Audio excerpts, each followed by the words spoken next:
I'm gonna give y'all 10 seconds. I'm gonna just throw my hand up. I gotta look at it.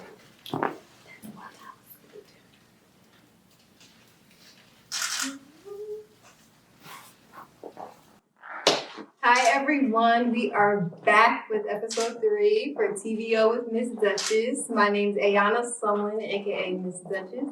And today alongside of me I have Kayla and Ronald. And this episode will be about love, money, power, relationships, a little bit of ego. But that's what this episode will be about. So let's get started. Welcome. Thank you for joining. Thank you for having us. Of I'm really course. excited. I'm new to the podcast, so I'm excited to join you guys. Obviously, just to, let the people know, you're my cousin. We've known each other since the sandbox. It's crazy. There's so many different experiences together. And through your friendship with Kayla, obviously going to records with her, I met Kayla as well. We've known each other for years, so just excited to be here. Yes. I'm a newbie to the podcasting space. Yeah. And you got that podcast voice. So you got that voice. Yeah, that's what I've been talking. It's real chill, it's real calm. So yes. You give into me. Yes. Okay. Oh, sorry. As soon as he said the caramel, I'm like, You good. hey y'all, I'm back. You vibing? All right, let's go. Who got the first question? To top it off. I'll start with the first question. Okay. Since it's love, power, and relationships, Mm-hmm. I just ask you to define love for yourself and what it means to you. Love is freedom. I would say love is kind. Love is patient. Love is, Maya Angelou said, and I will always use this because I believe in it and I feel like it's universal and it can go towards many things. Love can be many things. Love is many things, but it can never be unsure. And I just feel like love is also an action in the things you do. Not necessarily the things that you say, but your action is a verb. It's something that you're going to put work in for. It's something that if you love yourself, you'll know how to love others. And the way you love yourself is how you will love others. So that's why I always say unconditional love is real love. But self-love is the best love. Because if you don't love yourself, then you're not going to know how to give it to anyone else. Mm-hmm. Yeah, I think I want to build on the whole love idea and just add, for some reason, like abundance and like sacrifice come up for me when I think about love. Mm-hmm. Like giving all of yourself, you're like sacrifice. Like let's say it's a romantic relationship, right? When you decide to like join someone in like a partnership, you're like sacrificing that independent side of you, and just to gain the abundance of like companionship and just dive into that new version. I just been thinking about that, like that idea, Right? because once you leave that dynamic, you're new. You're not the same person that you was coming in. You're like a whole new person. Right. So I kind of feel like sacrifice. That comes Yeah. Sacrifice is definitely one. You're giving up a part of yourself to, not giving, I wouldn't say giving up because that sounds bad, but like you're compromising parts of yourself in order for another person to fit in. Mm-hmm. Like your energetic field or your space and vice versa. So, and sacrifice doesn't always mean it's a bad thing. Like sacrificing can be good. Just shedding and letting go of things that don't serve you. So we all sacrifice at some point. It's just, what are you sacrificing and for what? So I think for me, love is releasing the ego. Similar to what you guys were saying, like some level of sacrifice that you have to give up and leave maybe like a previous like part of yourself and then show up in a way that's not all self-centered You have to show up for someone in a way that makes sense for them, and that may not be what you're accustomed to or conditioned to. Specifically, like, I guess to move the conversation forward, like the love languages, like you have to really understand and communicate with a person to see what their love language is, and if you're showing up for them in ways that may suit you. Like I know for myself, I'm an acts of service type of person, but if someone really loves like quality time or physical touch, and that doesn't make sense to me because I'm like, why are you touching me right now? What's going on? But to them, that's their entire being, that's how they're wired. It can be difficult, but you just have to release the ego. And it's not a matter of right or wrong, it's just a matter of what you need in that moment to be loved. When you say that's your love language, acts of service, that's how you receive it? How I receive it and I give it. Okay. But more so receive. I feel like, I don't know, I see the world through like astrology. So I'm a Taurus and I'm very ambitious, goal-oriented, and practical. And I think in that, because I put so much into my professional life, in my personal life, that kind of shows up in the same way. And because I'm so driven and like seeking a goal, I'm like, okay, I can provide you this. Like, okay, I like luxury, I like things, I can provide you this. I can be of service to you. How can I show up for you? I also think that there's like a level of social conditioning and how men are raised to be providers. And we have to show up as an act of service to our partner. So I think it's all a constellation of things, but that's just, Okay. We're going here. What's your language? How do you give it and how do you receive it? Well, first, before we go to that, I want to talk about ego too, because I was just talking about ego with my friend earlier, and he said something that, because I don't like, a lot of men are ego-centered, right? They let their ego lead unless they're really secure within themselves, right? And all men at some point have an ego. But I don't like to encounter people with ego because I feel like it blocks the heart chakra. And any type of ego or pride, I feel like it just limits you fully operating within your heart space. But my friend today, he said earlier, he was like, we all have an ego. Like it's important, like it's a good balance to have it because you don't want to be too modest where like, and I saw you share that video, right, Andrew? But you don't want to be too modest where you're downplaying yourself, but you also have that space of humility within yourself to know that, okay, like there's still more improvement that needs to be done. There's still ways for me to get better. But he said, everyone has an ego, just you knowing how to control it, you knowing how to manage it, and the intention behind the ego. So, it's just funny that you mentioned ego. I like that just that, yeah. Because I was just talking about it earlier. However, love languages. How do I receive it? I would say my top 3 is probably quality time, physical touch, and acts of service. Whereas affirmations, like that's true, but it's like I give that to myself already. So it's just like I'm not really like it's not a requirement. Yeah, I don't need to do that. But right, like please, like a biscuit. right, exactly. But on how I give it, I really am like a physical touchy type of person. Like I'm like I want to be in your skin type of thing. But I'm learning how to not be like that. But it's just, I don't know. I just get so like,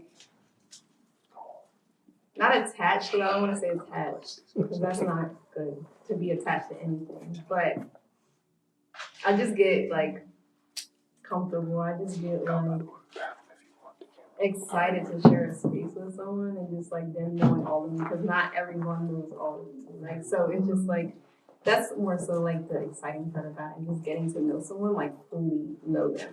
But so yeah, how I receive it is how I give it is that. Like actually that's my love language, acts of service, physical touch, and quality time. But how I give it, now that I'm older and more wiser, I realize that everyone receives it differently. So it's like it depends on who I'm with. Yeah. That's how I'll give it. Like once I study them and study how they are or what they want, and that's I know how to give to them. So yeah, it all depends. It all depends on how I give it It's based on who I'm with or like how they receive it. So That makes sense. Yeah. You tailor it for your Yeah. person. Okay. Yeah. I hate to be that person. I'm like, all of them. Yeah. In my love language, you know, I don't know. I feel like I don't like to limit myself. I want to like experience love to like the fullest extent. So it's like, don't just show up for me this one way. Yeah. I think I used to get caught up in just like not asking for much, so I really didn't get much. So now I'm like, turn me up. Right. Like I love words of affirmation. I like giving it to people. Like, you know, I'm always talking, and I just feel like I love speaking life into people. So I like that back in return. When it comes to the gifts, not saying you gotta buy me like crazy stuff, but like thoughtful gifts. Like, oh, you know what I like, so you got me something because you thought of me in that way. Being thoughtful, You know, yeah. acts of service. I mean, if you know I got a lot to do and you want to help lighten the load, Yeah, just think I love ahead. you. Think ahead. You know, That's attractive. I love that physical touch. I'm starting to get there now. Like now, I'm like super like touchy feely. So I'm like, yeah, hold me. You want to be little spoon? Right. I got you.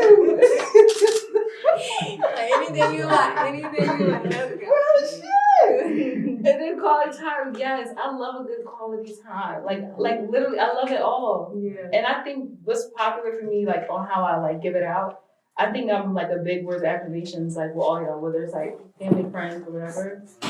And I think it's also like acts of service. Like if there's a way in which I can like show up and be supportive, that's like how I like to do things. I'm not a big gift giver just because I don't know. I think I overthink too much. So it's just like, yeah. Some people like just give me money, but I'm like, it's a thought, you know. Yeah. Right. So I think popularity is words of affirmation and acts of service.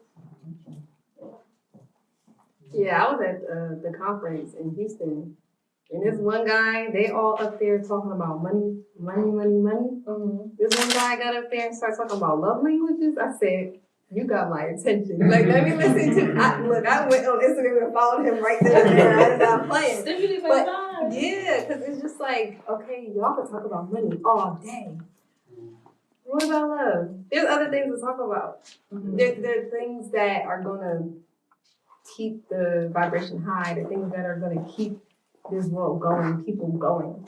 Like money, yeah, it can, but it's superficial. It's material. I think honestly, the world that we live in, we need that to like survive and to like navigate.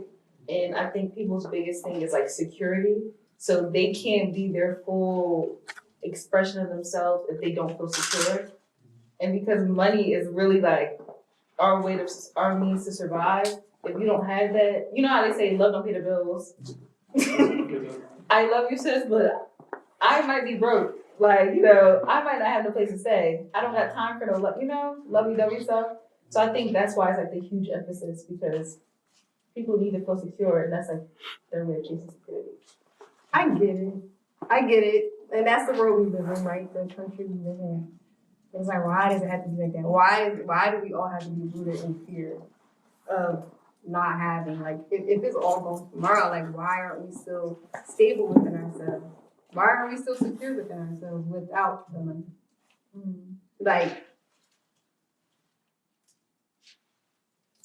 I think it's an abundant mindset and then also capitalism. Like there's everything in multifaceted. To me, It's all personally, capitalism. it all is It's capitalism. capitalism. Capitalism is the root of it, and I think America, in creating a free market for us all to be able to interact with each other, get money, and then just like how there's ceilings to the money that you can make, especially for Black and brown people, it can be very difficult. And we see the wealth of our counterparts, our white counterparts specifically, and we idolize the things that they have. We idolize the brands, we idolize the mansions and all of these things, and we desire it because it's part of the American dream. But I think that in some ways that's a fallacy for us as Black and brown people. We've never been granted some of those same abilities as our white counterparts, just due to racism, capitalism, all of the isms.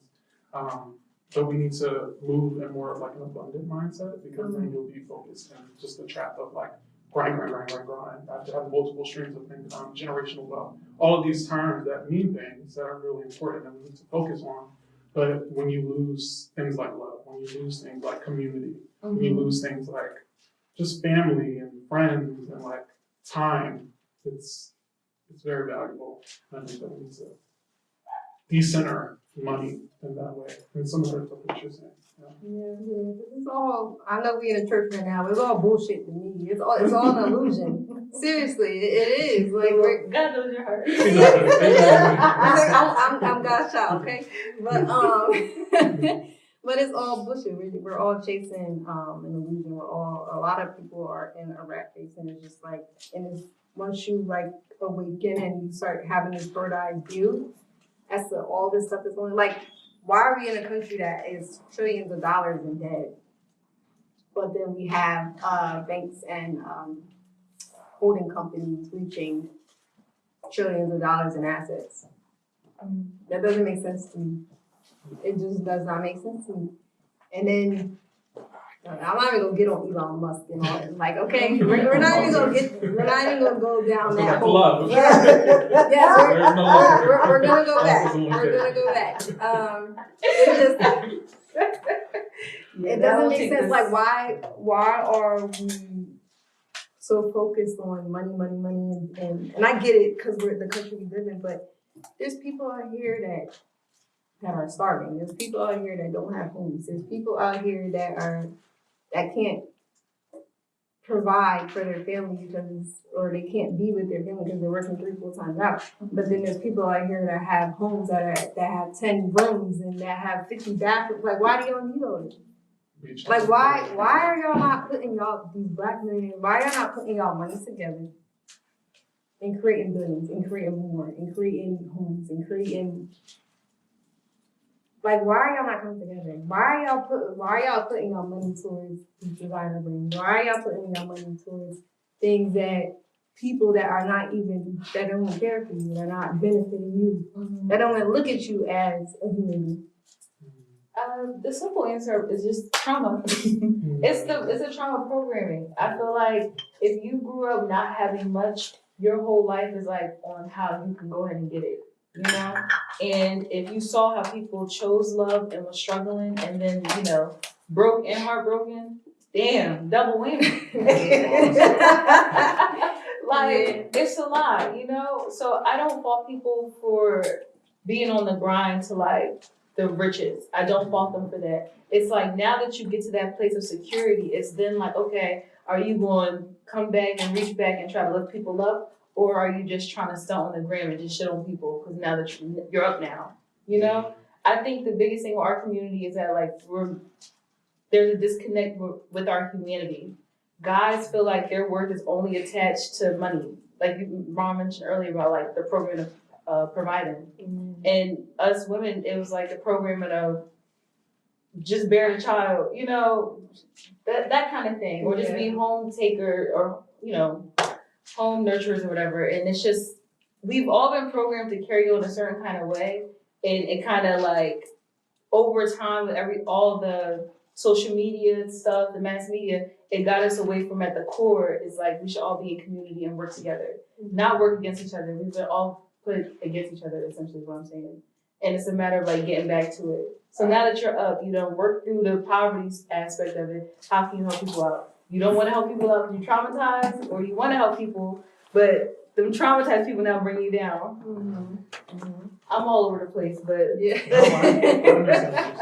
And I guess to speak to like continue to move the conversation forward, speaking to like the gender roles and like how I guess our childhood kind of influences the way that we move, or whether that be in love or just like career building and accessing money. How do you guys feel like you receive love from your parents? Because they're the foundation and how you view the world, and a lot of the things that shape you as a person come from your childhood. So I'll let you start. I gotta start. How do I receive love from my parents?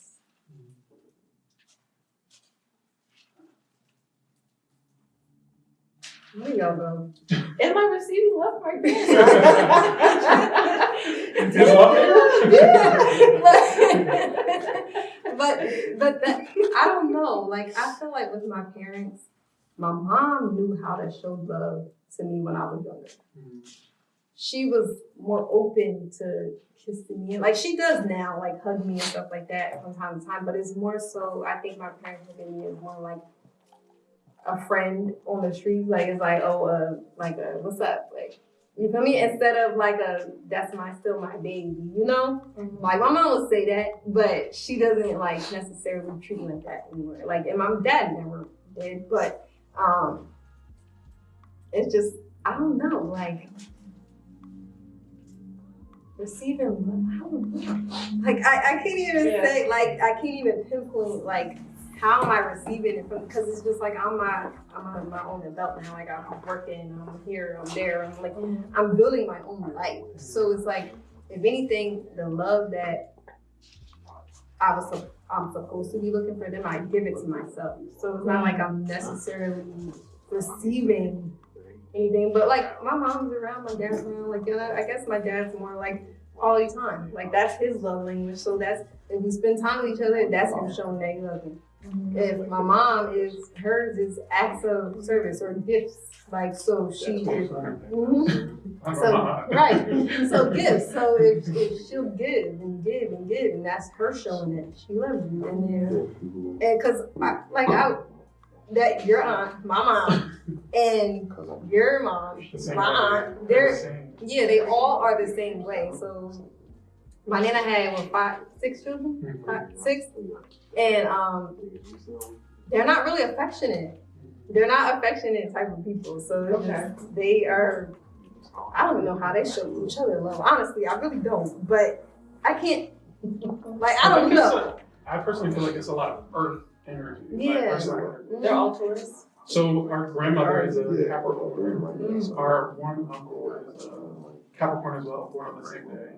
And then we have 3 Taurus, 1 Aries, and then I don't know if that math is mapping, but there's a predominance of earth energy. So the emotion that you would get probably from a water sign, or the passion that you would get from a fire sign, there's that there. Yeah. Or even just like the intellect and thoughts of a Gemini, like you are air sign, it's not there. It's very acts of service, gifts, which is necessary. There's a practicality. There's like the stability that you get from that. But if you're looking for more the emotion, sentimental, I don't know. But then I feel like also a lot of the women around us, they operate in their masculine energy. So yeah, it's not like they are. They can be in tune with different energy, but they have to trust you. Like, they have to be so comfortable enough to the point where they release, right? But yeah, so it's I would say quality time. Like, we all spend time with each other and we all get together. So I think that will probably be like universally, like, that would be everyone's love language as far as a family unit. But yeah, so you over here like, I don't think we're gonna Yeah, I mean, even though you said that, you did an attachment style quiz sent it to everyone. Sorry to keep pushing forward. Slow me down. No, we love this. We love this. Keep it going. It's the student in me, I'm trying to be the student. yeah. Forget what we were talking about. What was I talking about again? Yes. So you took an attachment style quiz. I'm currently in therapy. I think all Black men or Black people in general need therapy. And it was one of the first things that my therapist offered to me, just to see your childhood attachment style. And in this quiz, it's interesting because you can see what your general attachment style is, what it is with your mother, your father, and a significant other or partner. For your mother, it was a secure attachment, which means that the caregiver was seen, they were known, they were present, and made the child feel safe. Versus your father, he was, based on, I guess, what you took from the quiz, your attachment style with him is fearful avoidant, which means that it was a little bit inconsistent, a little bit unpredictable, and it created a child who did not know what to expect from that parent. So I can understand you saying that you didn't feel love, or maybe it's changed in your adulthood versus when you were a child, but it seems like things are stable with your mother versus your father, which I also had the same results. My mom was secure, my dad was fearful. Yeah. Yeah, because the majority of the time I was like with my mom. Like she baths, waking up, tying my shoes, like things like that, like feeding me breakfast. The only time that I really stayed with my dad, like, was when my mom, went away. But that was even like just chaotic. Like, so I had to go to therapy. I was in first grade going to therapy. I went to therapy. I probably went to counseling. Like they sent me to counseling. I remember probably going one day. Like it just never. I don't know. Like I just went one day, and it was just my hair started breaking off. Like it was chaotic. And then like my grandma was living nearby, so I was like primarily with her. But yeah. So anyway. Yeah. But yes. So how do you receive love? From your parents, just associate. I think my mom, the quality time makes sense for us. I mean, obviously we're not gonna get the same nurture as we got a child, now we're adults. My mom, my dad, they both are like acts of service people. Like my dad is the Bob the Builder, I can fix that, kind of dad. So my brain turned off when it comes to my car. Dad, the light on, the red little pink light or something, I could call my dad and he'll get it done, Mr. Make it happen. My mom is the same way. She's on the nurturing side. The best way I could paint the picture of my mom is like Felicia Rashad, like Miss Cosby. Oh yeah. She's so sweet and nurturing. If I need to cry or something, she's like, "Come here, baby. What's going on?" I fucking hate these people. But my dad, he not that person to talk to. Yeah. He don't know what to do with his emotions. Like, what's wrong with you? You got a wrong heart. I can fix that. She go in your room. You make me nervous. Right. You know what, Dad? Fuck this. You didn't even say it. It's done. Then he over here calling my aunt Kayla upstairs, heartbroken and shit. What do y'all call her? So I don't know what's going on. So definitely quality time at the basic level. My parents are definitely active service people. They like to show up. Yeah, I think for me, my mom was a staple for it. She's a Taurus like me, so that's basically two of them. Whenever people meet my mom, they're like, "Oh, that makes sense. Y'all are just the male and female version of each other." But very secure, lived with her, was very comfortable. With my father, like I said, I had the fearful avoidant. There was like a level of inconsistency, and I think that was rooted in the fact that they had me a little bit young, like in their early 20s, and the relationship didn't work out. But he was still in my life. I knew him, obviously, but there was just moments where I wouldn't have access to him. And as a child, like, not knowing, as an adult now, like, say if I was to have a child now at 25, I could understand, like, the grind and figuring things out and just, like, how to navigate that. It's difficult, so I have a lot of empathy. But I think that inconsistency and the fact that there was no nuclear home led to my feelings of, like, this doesn't make sense. I'm just going to cling to my mom. Yeah.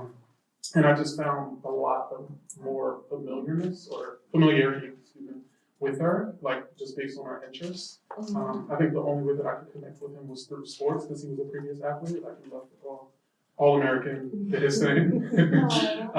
So I played football and ran track myself. And they were interests of mine, but I was a nerd, right? I wanted to be in a book. Yeah. Forget getting hit, possibly CTE. Like I was ready to Wrap it up. I wanted to treat the people with CTE, not actually get it myself. So I wanted to be the neurologist doing the exam. Can you see that? Like all of that. So yeah, I think that plays a part. And he's also a Gemini. No offense to your fellow brethren and sister, but he's very colorful. I think that Gemini beats to their own drum. He's very intelligent, a very, very intelligent man, but sometimes he just be going his own way. So I just have to meet him where he is. And as I've gotten older, I've had a lot more empathy for my parents, but I do think that they love me. The love languages for them, I think for my dad was like acts of service and quality time. Like he loves me. So we would always go to a restaurant and do things together. Versus my mom, she was gift giving. Because she loves luxury. She's a Taurus, so she loves all of the things. So she's like, all right, I'm going to get you this. Oh, you want this, the latest iPad? You want this like computer? I'll get it for you. You want these clothes? I'll get it for you. Like, that's just how they showed up. Oh, moms. Yeah. And love our dads. Yes, Yes. you have to. Love the dads. When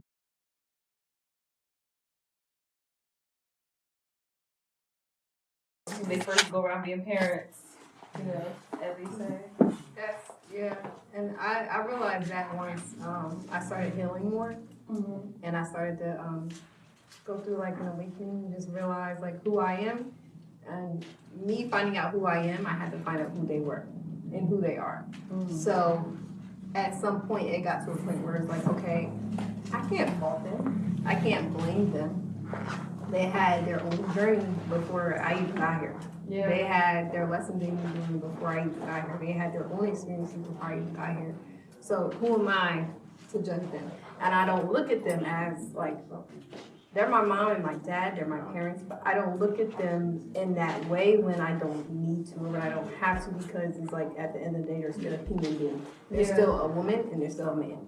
So I look at them in that way and it kind of settles me as far as my expectations or my standards of my parents. So I don't really, not to say that I don't put them on a pedestal, but I don't want to put them on a pedestal because then it would make me feel like I'm worshiping them when we shouldn't be worshiping anything in the human flesh, right? Because we're all not perfect. Yeah. So it allowed me to give, just knowing myself and healing, it just allowed me to give more grace to them. Yeah. And they might have taken, like I really couldn't imagine life like going through this journey without them, because they just, and not saying like, I'm just saying like to this point, like they taught me things that are beneficial. The sides of them like that they have, I took their most best qualities and then it formed into me. And then also just me being who I am in the center. Yeah. So I'm grateful because they're dope ass people. and I really do. I love them. So You know, Erica Badu did an interview with Tamron Hall, and she was talking about her daughter Puma. That they look like identical for real. yeah, Yeah. And she was saying how Puma was an improvement on her design, and all her kids are an improvement of her design, just like she is of her mom. And I just thought that was such a beautiful way to describe it. They had their own tools and did the best they could with them, and now they give us stuff, and we just keep improving as we go on. Exactly. I love that. Exactly. Like an alchemist. Like an Making alchemist. gold, Yep. finding gold, Yeah. sifting through it, sifting through whatever experiences you had. Right. Yeah, when you brought up the attachment style, I'm thinking about my family, and I'm just for my mom, the anxiousness came out because my mom was a bit of a perfectionist.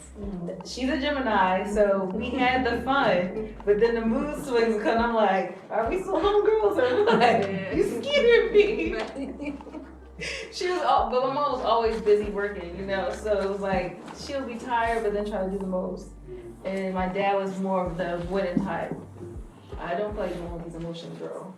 Go to your room. Yeah. But I don't know what they are. but just bringing it together kind of makes sense how I test it into the disorganized attachment, because it's really the balance of both.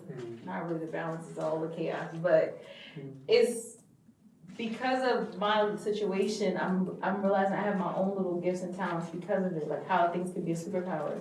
The anxiousness is I'm really considerate of two sides of how things could play out. So I'm preparing myself for any possible outcome, right? Then avoiding it's at a certain point you have to realize your emotions don't need to go that deep, and you need to just let go. So it's it's not as debilitating as some identify, as some feel when they see the results of their sacrifice. They feel It definitely is a mix of both. I know the definition says it leads to those with a strong fear that people close to them will hurt them, so they fear intimacy, and I think that's the piece of the anxiousness of considering what possibly could happen, overthinking it, and then maybe like detaching yourself and like self-sabotaging and saying, okay, I'm not going to do this. Because I know that in general, I'm fearful of avoidant as well. So I'm like, all right, I don't have time for these emotions. I got work to do. I got things to focus on. So I'll just completely detach, but that's not fair to the other individual. especially like ghosting, like is very common in this generation. Of course. I'm not one to ghost. I do think that you owe somebody a conversation if you care for them. Yeah. But I think that that plays a part in like how that could show up in an adult if they have that. Mm-hmm. It really is like the little game of like self-sabotage, a thin line between self-sabotage and like self-preservation. Cause I'm quick to be like, it's above me now, or I'm above this, fuck this. Or the situation isn't serving me. And I think a lot of people, I saw something on social media, it was a therapist who was talking, and they were saying that like therapists are doing things wrong in the way that they're like framing everything as like you need to set a boundary. You know, like the boundary is you avoiding the situation entirely, and that's not a healthy coping mechanism. There should be more of like an emphasis on mental capacity. And if you have challenges in your life, being able to show up in a way that like you're able to address that conversation, so you're not avoiding it, or you're not overthinking and anxious about it. You can stand 10 toes down. That takes a lot of work, it's hard, but Yeah. I think that was an interesting way of her framing it, because I'm like, yeah, my boundary is I don't want to deal with this today, but that's not a healthy way to navigate. Right. You can't always be overstimulated. You can't always be over it. You have to handle it, because life is always going to life. And then, you know, people now want to claim everybody autistic. Stop. That's another. Like, Don't get stop self-diagnosing. Yeah. Like, just be honest and just say that you don't have the communication skills. True. You know? Yeah. Because I feel like for me, I've definitely participated in ghosting. I'm not proud of it. And I think it's like just the fear of intimacy. Like, if I really tell you exactly how I feel, I'm scared of that you're going to reject me. So I'm trying to prevent that, you know? And then, you know, as time progresses, like, oh, hey. And they're like, bitch, don't talk to me. You just ghosted me. Yeah. Sorry, Slim. I was overwhelmed. We can talk now.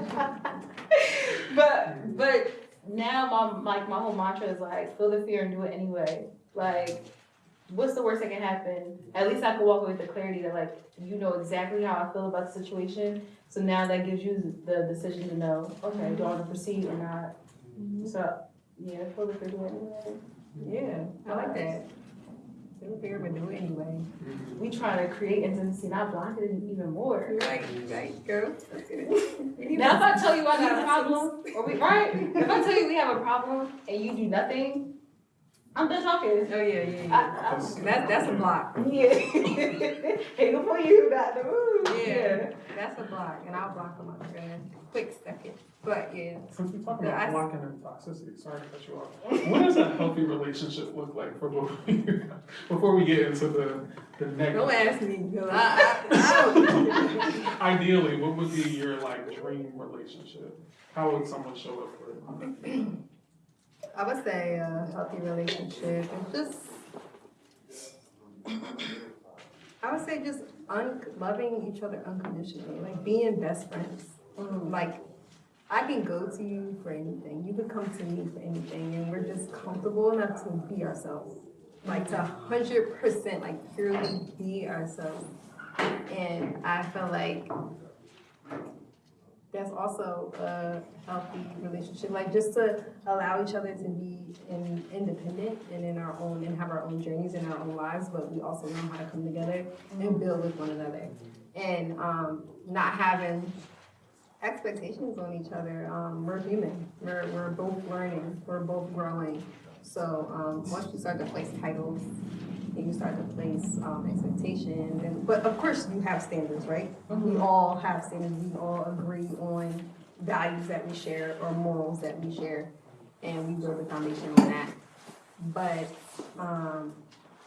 as far as like a healthy relationship, I think that's what it is. Like I don't think it's too much. Like it gets too complicated when you start thinking too much. Like it's just like just be you. That's all I want. Just be you. Be honest. Yeah. I was remember last a month ago, authenticity. No, I wasn't saying authenticity though. I was saying authentically. Authentically. But Just throwing some F's in there. Yeah. That's a good word for Elmo. Right, exactly. It's okay. Roll up my brain. But Yes, so. I like what you said, the part that you said, like, we both show up as individuals and we come together. It's not like you're showing up like as a half person and you're looking for that person to like fulfill whatever deficit you might have. Right. It's like, okay, two strong individuals come together. Divine union, love that. Yeah, because then if you're looking for someone else to fulfill something that you lack or that you're looking for, it's like you're never gonna find it. Like you gotta be able to give it to yourself before you accept it from someone else. Not even like they're never gonna find it. I just feel like the relationship is already gonna be at an imbalance. So you're gonna have all these extra struggles because you're trying to make you feel some type of way that only you can do. It's like an inside job. You know? Like, for me, like a healthy relationship I want to build up on the idea that we're both coming into the union as individuals and we're deciding to collaborate in our little love partnership to then help each other, you know, with whatever goals we may have. Like I might be really good with finances, you might not, so now I can help you out, we complement each other. He might be good with structure and I'm like all over the place.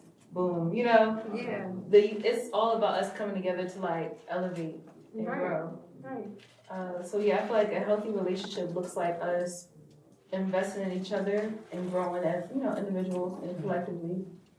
And I feel like my two top things is like generosity and stability. So you're showing up as the best that you can and I'm gonna show up as the best that I can. Nothing more, nothing less. Is like my vibe. Like I'm currently dating somebody right now and we've been going strong for a few months. I actually met him at Khalil's that party I went to. Oh, okay. And See, we wasn't even gonna go. we wasn't going to I was like, go. come on, Kayla, let's go. So yes. We were not going to even go. And you found you somebody. That's divine. This is what I really You're not kept looking. saying. I really wasn't looking too. Mm-hmm. I was about, never mind, let me not say that last part. I love that. Wait, were you talking to her? At the party, Did I see? I don't think, maybe. I probably Towards the end, we like crossed paths and we were chatting. I can show you a picture after this. Yep. But this is so funny, it's like a little separate thing. I had a little manifestation book just saying like what my ideals were of a person or like a man. You did the same thing? Yeah, something similar, and then I got into a little situation with God is hilarious. Yeah. Go ahead, sorry. Because some counterfeits done popped up. Yeah, don't get me wrong. Okay. But the biggest thing, I'm like, I want somebody who kind of has like Southern values, like traditional ideals of like how a man like operates. But really generous, considerate, sweet, you know, all the things. And he really showed up like naturally, like these things, like, and I'm like, okay. So in my mind, I'm like, okay, check. And then we started having real conversations about like life. And I had this mindset that like I needed to show up like perfect. And in past dynamics, I wasn't always showing up as like myself. I was always like, I think they might like a girl that's kind of like this. So let me try to show up like this. The representative. Like the representative. And once like the mask would start to slip, like that I wasn't that perfect, I'm like, oh my goodness, I gotta hide. Oh shit, everything's falling apart. And so it was like the relationship would like eventually like end because of really my insecurities. Like maybe if I showed up as like my authentic self, things could have lasted long. Yeah. But I was too caught up in like an image of like how things were supposed to look. Right. So with this guy, a few weeks into us dating, the mask started to slip. I'm like, oops, you weren't supposed to see that. Oops, I wasn't supposed to say that. Oops. Yeah. And he's like, who told you you had to show up like that? Yeah. I never said that I liked it, like, you know, that I like that. And he was just like, bro, you're human. Like, I don't expect you to be rainbows and gumdrops every single day. We love that. And like, it's like this dynamic, he keeps reminding me of my humanness. When I get too caught up in like perfectionism, like, oh, my hair doesn't look right, or I didn't say the right thing, he's like, hey, relax. So I had him do the attachment thing, and he identifies as secure. He comes in as secure, and I'm like, that makes so much. He's so lucky. Probably my favorite. Because I'm avoid it. I'm fearful. I know. But that balance. And It's I- important. Literally, and I had got emotional because I was just like, oh my goodness, I'm over here bringing chaos to your life. Because I'm like, I'm all over the place. Sometimes I'm like, I want to be around you. Sometimes I'm like, give me like a few days, you know? But the healthiness of a relationship is like embracing somebody's humanness and still showing up and choosing to like be of support to them. And I feel like this is like my first time really experiencing like that dynamic. Good. Oh, look, okay. I feel like I'm a matchmaker. No, for real. I really was Low-key. like, But no, for real. I think that's beautiful because you operate in your own way, and he's so secure of that. It's like, and that's what I feel like a lot of women probably need these days because it's just and not to disregard y'all, but I'm just saying like I hate when too. So but it's just a lot of men today is rare for men to be secure within themselves to the point where they know how to handle the feminine energy. So when you say you're all over the place, it's like he will be okay with that because he's so secure within himself and he's like he knows himself so much that he probably knows you too. Like before you Literally. even say it. So Literally. it's just that's why I say it's beautiful. It's a balance. And even you, Luke, I know you said you have like that fearful avoidant attachment style, so it's just even if I said sorry y'all. I call him Luca, that's his nickname. That's all I call him. His name is Ronald. my name is Ronald, but my family childhood nickname Yes. is Muka. Call Muka him- Bear. Yes. But, Yes. I love Muka. That's so cute. Muka, I'm sorry, Muka, I gotta call you Muka. It's okay. Alright, You don't so- call me Ronald. Muka, y'all. yeah. So My government. I just feel like you will also it would be a balance for you to get with a woman who's secure. Like she's like secure with herself, she doesn't have trust issues, and she can trust you when you go into school, when you go to work, because your schedule is busy, really extremely busy. So it's all about balance. It's all about balance and what we both are bringing to the table on how to make it work. But that's why it's important to take things slow. Yeah. To take things slow, and a lot of people get offended or intimidated by the slowness of things, and they feel like everything should be quick, everything should be in a rush, everything should be fast. Oh, we're gonna freaking die tomorrow, like so it's just like just relax, just take your time. That's why a lot of relationships don't last. I feel like that's why a lot of relationships don't last today, is because you're not really taking the time to get to know the person. Y'all are not building on a strong foundation. Y'all are not sharing morals and principles and values within a relationship to make the foundation keep growing, to maintain it. So it's all about just go slow. Like there's no rush to anything. And I know people say, oh, we got married within months and we just knew. And a lot of people, some people do just know. But it's no problem in going slow. There's no problem. So yeah.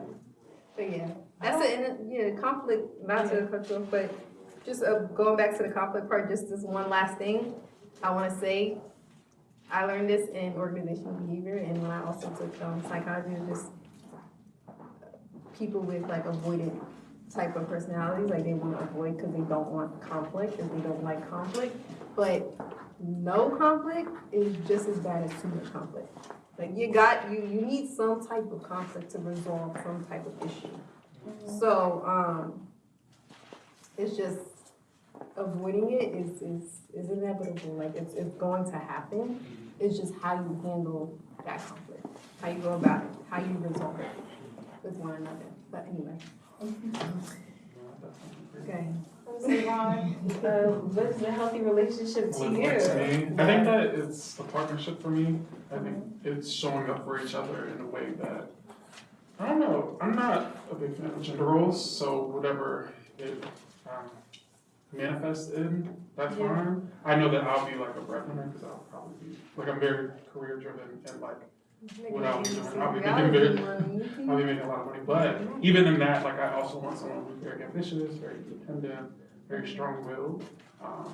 But like they see me, I hate to break because I do love you not completely, but almost like that, like how they're in each other's world, but there's like a healthy level of competition, but they still maneuver as business partners, as lovers, as all of those things in one.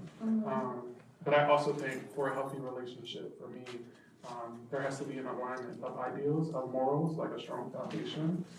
I'm very politically like, not so much active, but like my mind is that of being conscious. Just as a young kid, like seeing Trayvon Martin, Black Lives Matter, all of these different things, even George Floyd in 2020, like I'm very critical of someone who's not as politically aware as me, so I would need like a partner who's similar, someone who's like culturally competent, who's just like liberal in like thinking and open. I don't know if I could date someone who's conservative. It would be difficult for me. And conservative has been rebranded as just like everyone who's Republican or the red or the far right. But even I think Black people are also very conservative in their ways, just like because of Christianity and our religions. So someone's just open-minded. For me, that's what, a relationship that is healthy has a good foundation. Yeah. Are you dating or? I am, but like I'm still out to the people, the DMs are open, but. Period. And you said you're dating right now, sis, or no? Yeah, no. It's Well, complicated. yeah. I actually just like I wasn't dating, like I wasn't even like talking, texting no one, but I'm about to get back into it, I guess. I was talking to one guy and he just stopped responding to me after I said something that he didn't like, I guess. I'm not that he laughing. didn't like, I guess. So yeah, Buster. That's okay. He doesn't have to. He doesn't have to respond to me. It's all right. I probably hit his ego a little bit because that's what I do a lot. But I just there should be no ego with me. Just be yourself or release the ego because I'm probably gonna bruise it more times than none. Like honestly, because I'm so like direct. I'm so like to the point. I'm so like heart filled. Like I operate from my heart. So it just the ego is not gonna work. So. Yes.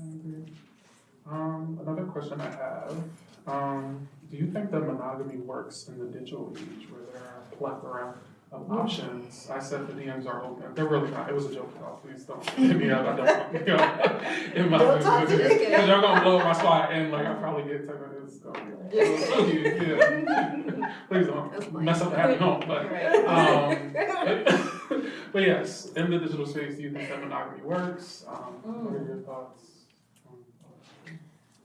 I feel like when I was younger, I was like, I feel like polygamy is the vibe. I feel like all of my aunts or even my mom, like just different times, they have stories of just like the man cheating at some point or another. And I'm just like, every generation, even Grandpa had a church. Pop had a couple ladies in the pew. I don't know if it was a couple. Let me not just start making stuff up now. But it's just, I'm just like, I don't really think monogamy is like real or that it genuinely works because every relationship that's had a few years in, they all mention like at some point like cheating took place, infidelity took place. And for me, I was just like, I think it could be to my Gemini Venus that being my Venus is also on Gemini. And maybe not optionless, but maybe a little variety, Yeah.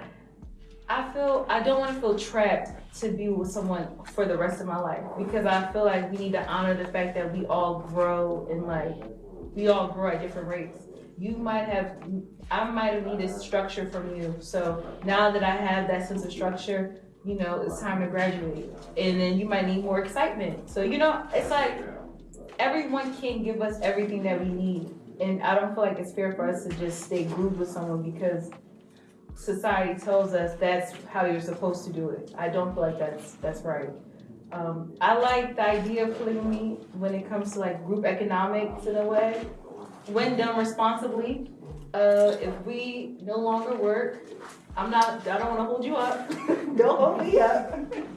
But you know, if you have kids with someone else, we have kids together. Why can't we all be one big happy family? Why does it have to be baby mama, baby daddy drama if we all work together?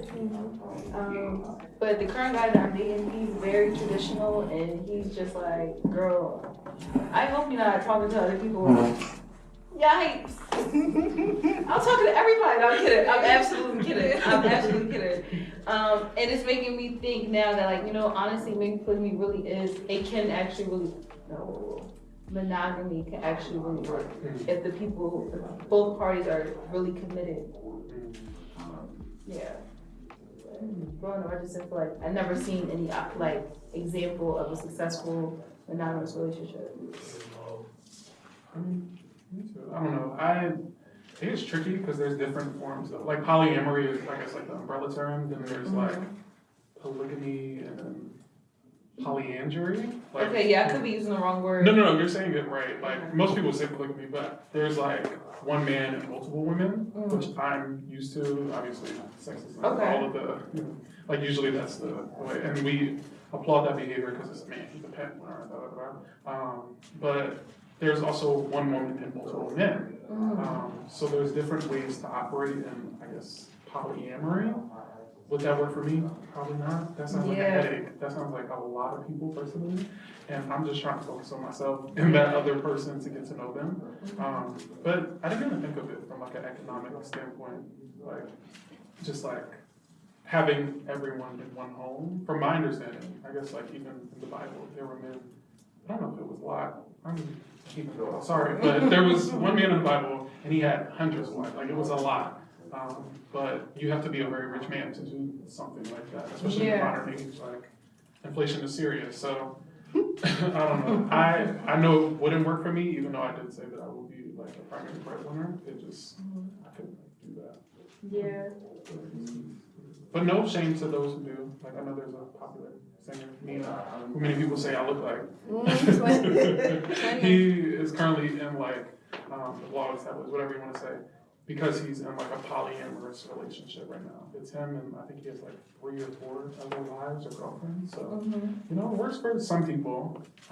Even Jadena, the guy who looks like the game, the classic man, he's talked about like moving in a polyamorous relationship, but it being some level of duality. Like, he had other people that he was with, and then his girlfriend also had other people that they were with, but they had like a nuclear, like, this was their base. There's different rules to it. Like, if you make it work for you, you can. I just know that I'm gonna stick with what grandma and granny are. And that's monogamy. Even if it didn't work for them, you know. Because granddad did have, you know, a whole other family on the other side of the town. That's not my story, but that's right. Somebody's story, yeah. You know, But I think polygamy and whatever works for anyone. You know, me personally, no, I don't want polygamy because I don't like to deal with too many enemies. It's just like, I'm gonna deal with you. I barely want to deal with you, but I'm gonna deal with you, and it's like, but I don't want like 10 other, like, it's just too many energies, especially the way that I eat and my lifestyle is an energetic thing, it's a spiritual thing. Like, it's not even, I get the whole community thing though. I get the whole, okay, we work together as a community. Because polygamy doesn't always have to involve sexual things or sex. But for me, I want my children to experience something that I didn't. And that is a stable home, that is a secure and healthy love between 2 Black people, 2 carbonated, 2 melanated people in a home together, to see that, because that's the first thing that they're going to witness. Yeah. That's the first type of love that they're going to take with them and go out into the world and produce that to the world and give that to the world. So yes, I want them to see that. I want them to see how powerful it is. I don't want them to be all over the place, going here, going there, going like back and forth between homes and and the toxicity and the yelling. I don't want them to experience that. I want them to experience stableness. I want them to experience fun. I want them to experience them being themselves and just being in a healthy Black household that's filled with love, peace, and honesty. So, would I say in this lifetime, would I want polygamy? Probably not. I just want to be. I just want to feel that stability and for me and my children. Yeah, because I never had it, so I'd rather have that in this lifetime. It's important. Black love is very powerful.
So this will probably be my last question. What characteristics have you seen in men that you have been in a romantic relationship with that you no longer seek out now? So like red flags. What are your red flags? No possible.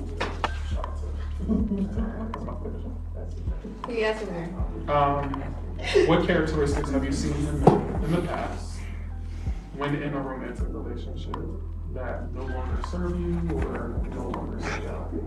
The red flags. Doesn't have to be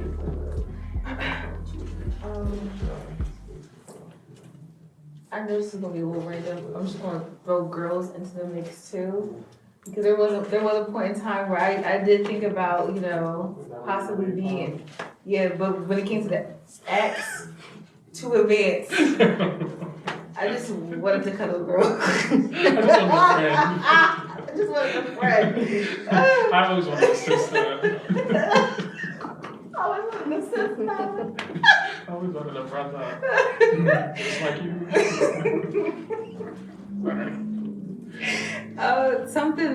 Okay, I'm going to use that as like a red flag or something. Certain trait. I think people that are inconsiderate, I can't.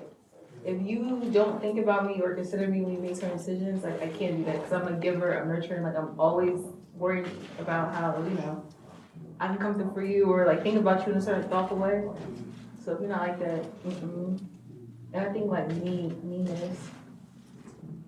I don't like any guy that jokes in a mean way, because in my mind, the overthinking comes up, and I'm just like, there's truth in every joke. What did you mean by that when you said that?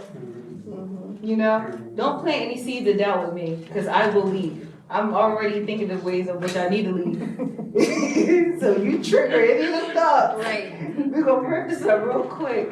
Right. So a man that's inconsiderate, a man that's mean, that's a, what's it like, mean joker? I can't find the word right now, but yeah. Yeah. Or even nonchalant. Absolutely not. I'm someone with all the chalants. big expression. I'm super expressive. I might write you a love letter. Come on, man. I've never done that for nobody. but it's a thought. You know? And so you mean to tell me you too cool to show emotion for me? Again, to the overthinking, he hates me. I need to start talking to you. I need public displays. I need that affection of my hair. Comb my hair. Grease the scalp. Tell everyone that you hate everyone that's not me. I don't know. That part. Yeah, like if you can breathe without me, why are we doing it? Like what? But So yeah, I think that was like 3. Nonchalance. Inconsiderate. Just me.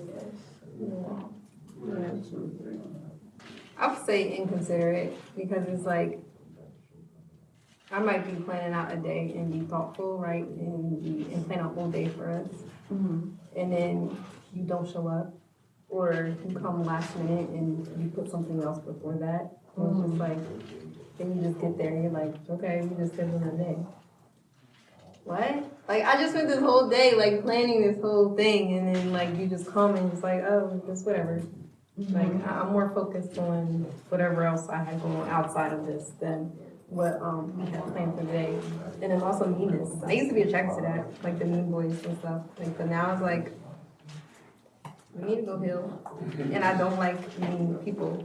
I don't like be sweet, be nice, but like also be assertive and be like don't let nobody walk all over you, right? And be disciplined as far as when you step out into the world. But to me, like, and to just people in general, just as a human, just common decency, like, don't be mean. Like, why are you, like, you got some rooted issue that you need to figure out something. But, yeah, like, the mean thing, I don't like it anymore. It's a turn on. Yeah. Mm-hmm. No, and then just knowing how to, and then just trusting, like, having trust. Like, because if you don't trust me, then you don't trust yourself, and you don't trust yourself for a reason. And you're doing something that you shouldn't be doing, okay? That's deep. Yeah, you don't trust yourself for a reason. So, yeah, I would say those things. There's, like, the trust issues, and as far as, like, the consideration, and then, I think mine is also meanness. I don't like people who, if we're going out, say we're going out to dinner, I'm always on my best behavior when I'm, getting a food service, even if it's McDonald's. But it can be a fine dining establishment, and you're mean to the waiter. I'm like, what is wrong with you? They can spit in our food. Like, are you okay?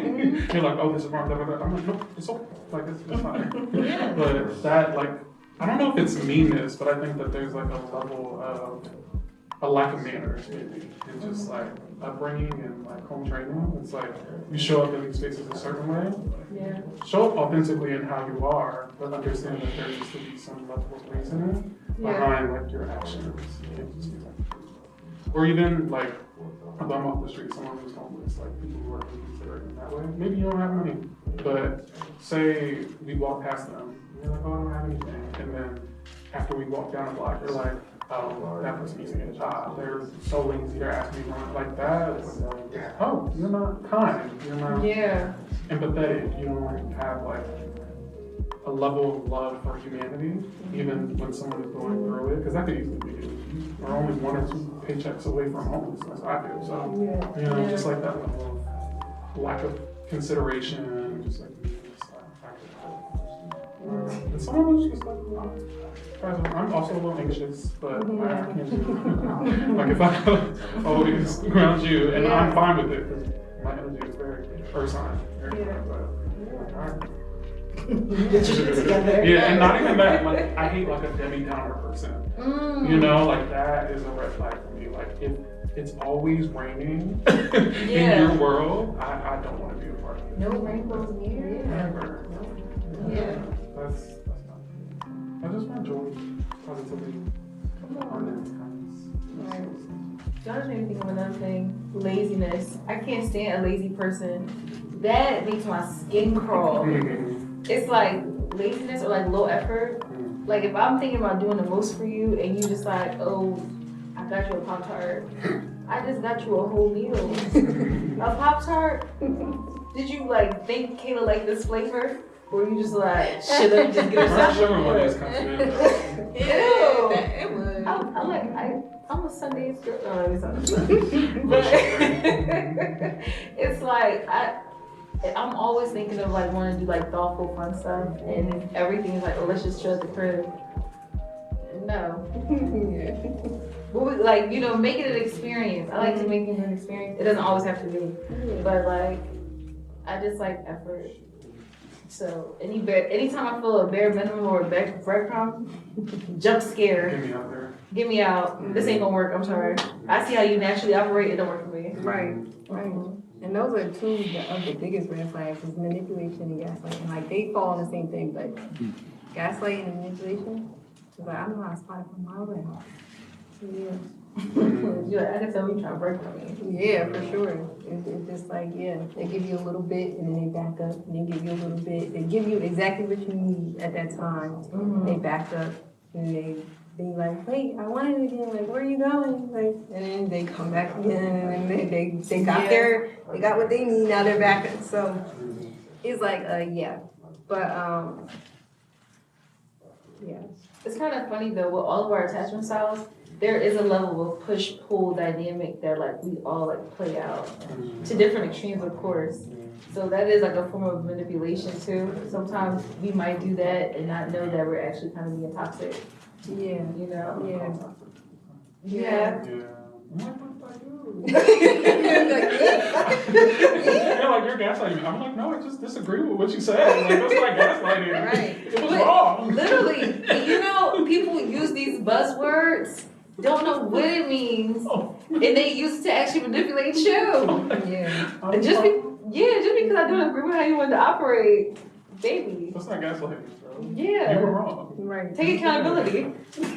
Oh, I'm autistic, bitch. Don't look like you're not. If you are, who gets the fucking help? And I know how to diagnose it. Like, bro, I'm in the field. You're really in the You're field. saying you got a sprinkle of autism. No, I've seen it. That's not. A sprinkle of It's autism. not the same. Listen. But yeah, I used to go with someone, he said that, he used to get mad at me because he said I was too nice to people. I said, nigga, what? Like, what you want me to just be mean to people? Like, that's not me. Like, I'm not about to just be mean. Yeah, once they start criticizing how you naturally operate, Oh, that's and they want you to shift into Yeah, their it's world. like, child, about to be you. Yeah. Like, And that's the enemy. I feel like trying to. shit, I'm still repairing my brain, Yeah. talking about be you. I'm not. No. But anyway. that's honestly a big thing though. If you allow people to make little comments and just like chip away at like how you naturally operate, and you keep it like going, after a while you'll get to a point where you don't even recognize yourself, and when that relationship ends, you're like going through a whole healing process to build yourself back up. So it's like at the first sight of that, baby, wrap this up now. You don't like how I naturally operate, you never gonna like it. Exactly. Yeah. So, we're getting close to the end. Yeah. But I asked this question on TikTok, right? I sent the guys in a frenzy. They started chewing me up in the comments. I asked. I said, guys, just say you've been talking to someone for a week. A week, not a month, not a year. Been texting and talking on the phone for a week. Then he says, after a week, he's like, let's go to the movies. And the girl says, yes, we can go to the movies, but it's not a date. Would you get offended by that? Or would you just brush it off, being that the woman sometimes, majority of the time, just be talking and might be a little anxious or scared or whatever the case may be? Would you just brush it off and be like, girl, I'm outside, or I'm on my way, or we're still gonna go? You say yes, so I'll be ready by this time. Or will you get offended and walk away or think differently? Where your perception change of this woman, if she said that? Yeah. I'm asking both of y'all can answer, but I'm asking you versus you're the guy. Yeah. I think that people think dates are different. It's all very subjective. Like, personally, first date for me, I would never take someone to a chain restaurant. I feel like it's very dry. Like, what are we going to accomplish? Yeah. Like endless salad at Olive Garden, or like the cheddar bay biscuits at Lobster. Exactly. Exactly. Like people were arguing about Cheesecake Factory. I thought it was hilarious, but Shit, I used to like it. yeah, I love all those places, but I think that it doesn't speak to your character and your interest. It doesn't have to be high-end, super, like, amazing. It doesn't have to be Fogo de Chao or SDK. It could literally be like your favorite Thai place, and it's very cheap. Or your favorite Chinese, or like, it could be whatever. You make it work for what you want. But, I don't know, if someone told me that they didn't think that the movies was a date, I'd be like, okay, we're still gonna go. I still want to see the movie. Like, are you going to join me? And it's a part of getting to know and then asking. I think the problem that people don't realize, and where they're like always in a frenzy, is they don't ask like the right questions. Why don't you think this is a date? Like, what's going on? Did you have a date before? Is it because we're not talking, we're not getting to know? Especially in that early stage. So, yeah, I wouldn't see it. Because I also don't think that certain things are a date either. I'll be like, oh, you don't like me. Like, this is not something that's worth my time. And having that stand up for yourself is very important, especially for me. I feel like I would definitely ask more questions, like, what does dating mean to you?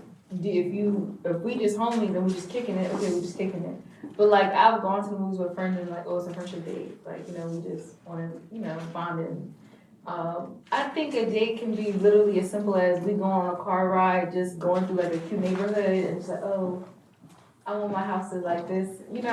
If you really like somebody, I feel like you don't have to do the most. It's like wherever you are, it could really be a vibe.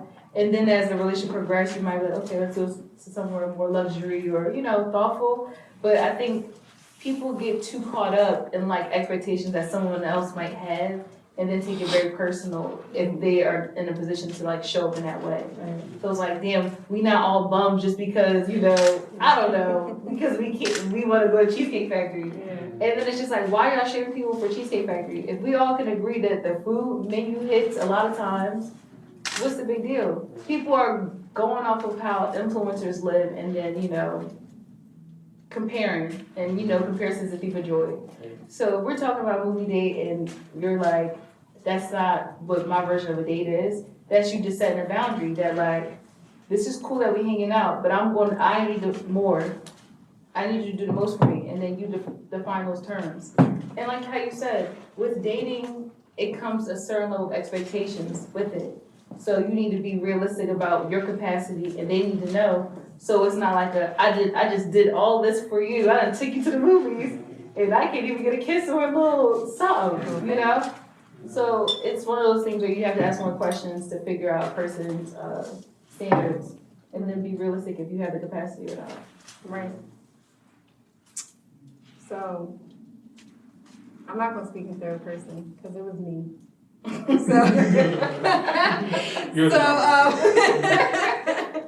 So, all right, I'm gonna explain why I said that, right?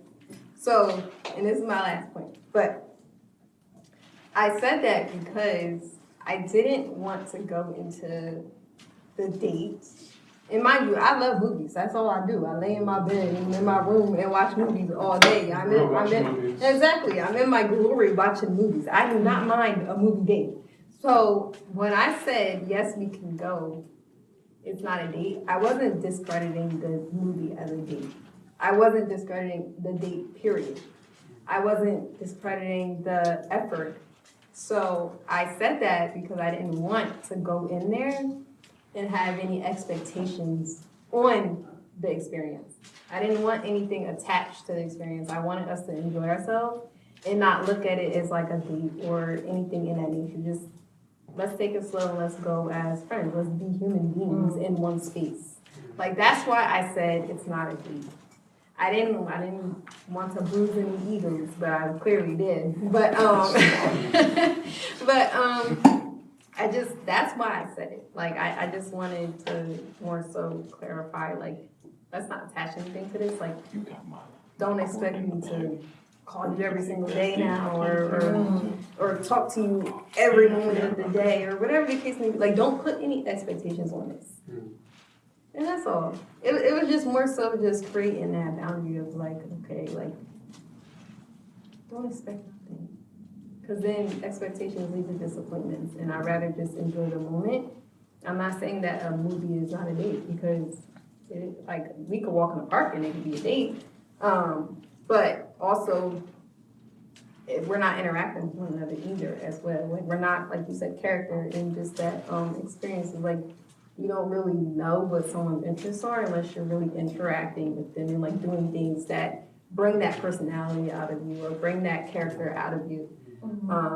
So it's not that I necessarily said that, and I explained that, but it wasn't that I didn't think of a movie as a date. It was just creating that boundary of like, let's just be ourselves and go with the flow. That could have been the most memorable night that we had. You know, that could have been one of the best nights that we had, but it's just no expectations. Just enjoy each other's company. Yeah, that's it. Court each other. It's like, Bring back courting. yeah, courting, exactly. And it's just that's supposed to know. Isn't courting just intentional dating though? Yeah. Yeah. Mm-hmm. But if you're just hanging out, it's just, I'm out with the bro, just taking it. Yeah. But a lot of guys on TikTok was like, that's a red flag. You're toxic. Why would I want to go somewhere with you and you're friend zoning me? But it's not like, like, you never know where that day could have went. You never know where that night could have went. Like, you know, and I'm not saying like in a sexual way, but I'm just saying like mentally. Like, you don't know. Like, emotionally, mentally, you don't know what we could have talked about. You don't know what we could have done after the movie. You don't know, like, what we could have, like, experienced, like, as just two humans, two masculine, feminine energy in one space. But, a lot of guys, I just started ignoring the comments because it was just like, a lot of y'all, 90% of y'all are probably single. And y'all probably haven't had a date in, like, 10 years. But anyway, but then there was some in that comment like, I wouldn't get offended at all. You said yes regardless. Like, you said yes regardless. We're going regardless. Actually, the platform. Like, yeah, exactly. We're still going. So, yeah, and that's how I kind of did it too. It's like, I said yes. Like, let's go. Like, what the fuck? Like, what are you complaining about? Like, you're complaining about one part of a statement that I said. We're still going. Yeah, I think really overall when it comes to like love, dating, you know, all the things when it comes to relationships, communication really and comprehension are key. We need to know what the expectation is. We need to know how the other person's coming just so we know how to navigate. And all the confusion could really just be eliminated if we just talk. Yeah. Like comprehend, y'all. I'm sorry. Yes. Communication is key, but comprehension is our friend. Do you want friendship from me? Do you want more? Do you want to hang out so we can figure out if this should be friendship or more? You know? Yeah. You need to define some things. Define a process at least. Right. Just so. But then I also feel like that builds a strong foundation too. If y'all start off as friends, and not saying like y'all friends for years, but I'm just saying like y'all build that foundation based on the morals that y'all have, that y'all share, and then just being friends with one another. Like, we're not going into this like, okay, this is a relationship. Like, nah, but I can be best friends with you, you can be best friends with me. Like, that's how you create that openness. That's how you create that comfortability to then be in a relationship, and then it's no surprises, no changes, because you already were yourselves and open with each other. But yeah. So on that note, I want to ask one last question, and this is to the people. This is to the audience. So, guys and women and men, if y'all are in a relationship and y'all are married, when did you know that you were in love with your partner? Or when did you know that you wanted to spend more time with your partner? Yeah, and drop it in the comments. And also, if you like this episode, subscribe and follow. Thank you. Love y'all. I'm like, I'm gonna say that. That's a wrap. But what's so funny about this is that, what was I saying? No, I really wouldn't.